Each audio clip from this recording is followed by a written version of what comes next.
Storm Warriors by Elisa Carbone.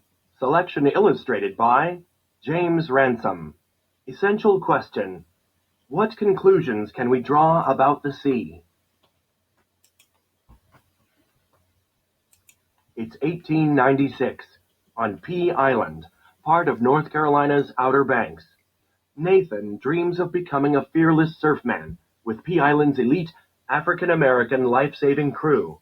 However, his father, a fisherman, doesn't want Nathan to risk his life rescuing people from shipwrecks.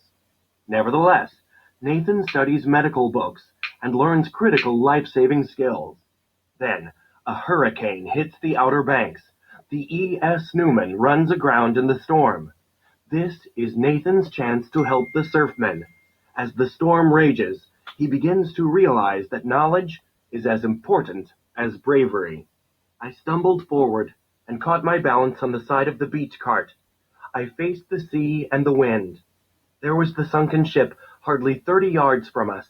She was a mass of dark hull and white torn sails against the foaming sea, rocking on her side, her cabin and much of her starboard, already demolished by the heavy surf.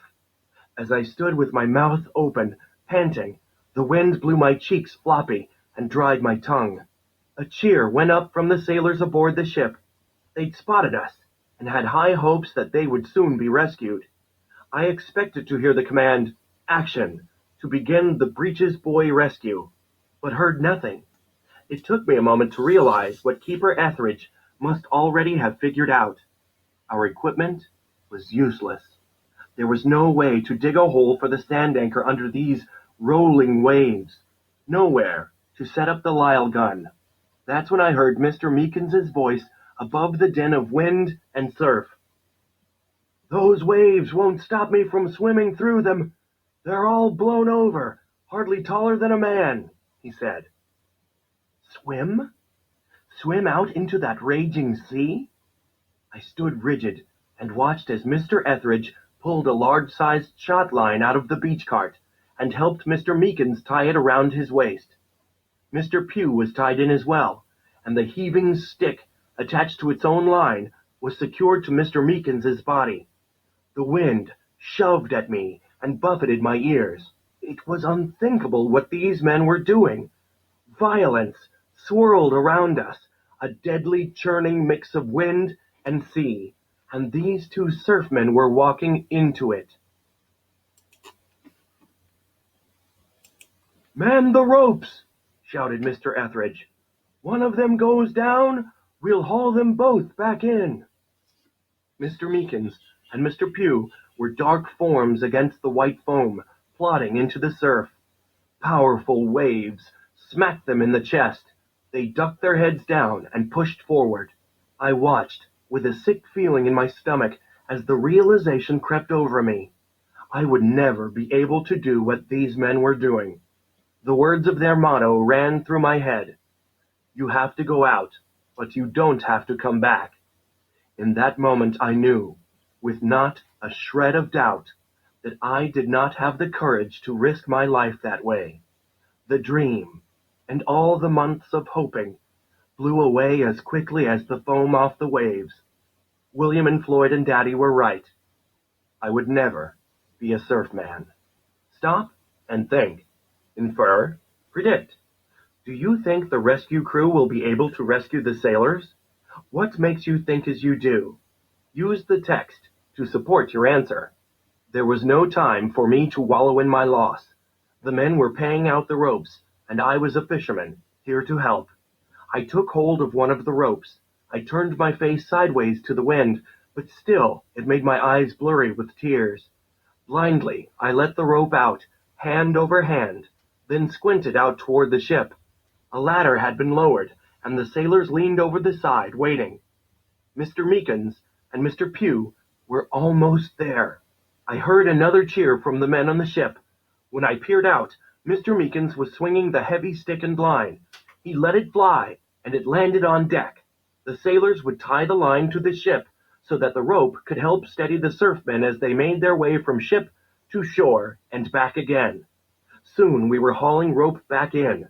The surfmen would be carrying one of the sailors between them now. I squinted into the spray. Where was the rescued sailor? Mr. Meekins and Mr. Pugh were on their way back, but without a third man between them. Mr. Meekins was carrying something a little larger than a Lyle gun. What in the world could be more important to save off that ship than the lives of the men on board? I shook my head and hauled rope. The surfmen were half walking, half swimming, pushing forward, the waves smacking against their backs and seeming to want to spit them out of the sea. As the surfmen drew closer, I heard what sounded like the squalling of an alley cat. Mr. Meekins handed over his bundle and shouted, "Get it into dry blankets before it goes blue!" The bundle was passed from man to man until it was handed to me, and I found myself looking into the terrified eyes of a screaming child. Daddy put his arm around my shoulders. "The driving cart!" he shouted over the din of the waves and wind. In the driving cart, which was nothing more than an open wagon, dry blankets were packed under oilskins. We crouched next to the cart, and it gave us some protection from the storm. The child clung to my neck. He was drenched and shivering miserably. I tried to loosen his grip so I could get his wet clothes off, but he just clung tighter. He was crying more softly now. "Mama?" he whimpered. I gave Daddy a pleading look. What if his mother had already been washed overboard and drowned? Daddy stood, cupped his hands around his eyes, and looked in the direction of the ship. "They're carrying a woman back now," he said. "Your mama is coming," I told the child.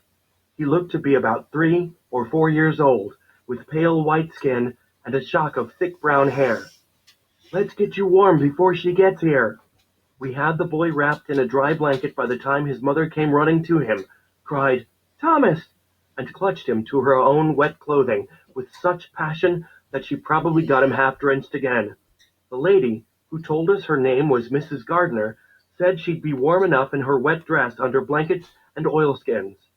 No sooner had we settled her with Thomas than we heard the cry, "Oh, this man is injured!" Stop and think. Author's craft. The author uses first-person point of view, which tells the story from the narrator's perspective. How would the story change if it were told from Mr. Meekins's third-person limited point of view?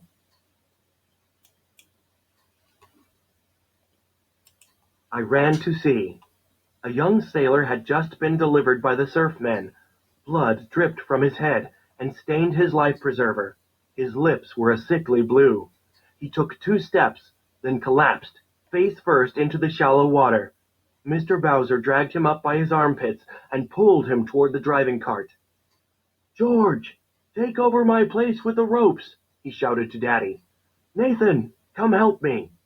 The sailor looked hardly older than me, with dirty blonde hair that had a bloody gash the size of a pole bean running through it. "Treat the bleeding first, then the hypothermia," I said, as I recalled the words from the medical books, and they comforted me with their matter-of-factness. Mr. Bowser grunted as we lifted the sailor into the driving cart. "You did study well, Nathan," he said. Mr. Bowser sent me for the medicine chest. Then I held a compress against the man's head wound while Mr. Bowser began to remove his wet clothes. That's when Mr. Bowser seemed to notice Mrs. Gardner for the first time. "Ma'am, we're going to have to—" He cleared his throat. "This boy's hypothermic, so his wet clothes have to—" Mrs. Gardner rolled her eyes in annoyance. "Oh, for heaven's sake!" she exclaimed. She immediately went to work to pull off the man's boots, help Mr. Bowser get the rest of his clothes off, and bundle him in a dry blanket. "Are there any other injured on board?" Mr. Bowser asked, as he wrapped a bandage around the man's head. "No, only Arthur," she said. "He took quite a fall when the ship ran aground." Arthur groaned, and his eyes fluttered open. "I'm cold," he complained. Suddenly, there was a commotion at the ropes. "Heave!" Mr. Etheridge shouted. "Haul them all in!" "They've lost their footing," I cried. Mr. Bowser grasped me by the arms. "Take over here. I'm sure you know what to do." Then he ran to help with the ropes. My hands felt clammy and shaky, but once again the words from the books came back to steady me. Rub the legs and arms with linseed oil until warmth returns. I rummaged in the medicine chest, found the linseed oil, and poured some into my palm. "This will warm you, sir," I said loudly enough to be heard over the wind. Arthur nodded his bandaged head and watched nervously as I rubbed the oil into his feet and calves, then his hands and arms. He gave Mrs. Gardner a quizzical look. "Ain't he young to be a doctor?" he asked her. She patted his shoulder and smoothed the hair off his forehead. "He seems to know what to do, dear," she said. "I am warming up," he said. I lifted the lantern to look at Arthur's face and saw that his lips were no longer blue. Stop and think. Conclusions and generalizations. Based on the events that have happened up to this point, what do you think Nathan will do for work when he grows up? Just then, a tall white man appeared, dressed in a captain's coat, his long hair flying in the wind. He reached up into the driving cart and pulled Mrs. Gardner to him, pressing his cheek against hers. He must have asked about Thomas, because she pointed to him, bundled and sleeping in the cart. "They've saved the whole crew!" he cried. He looked around at me and Arthur, and at the other rescued sailors and the surfmen who were now gathering around the driving cart, in preparation for the long trip back through the storm to the station. "My good men," he said, his voice shaking, "we owe you our lives."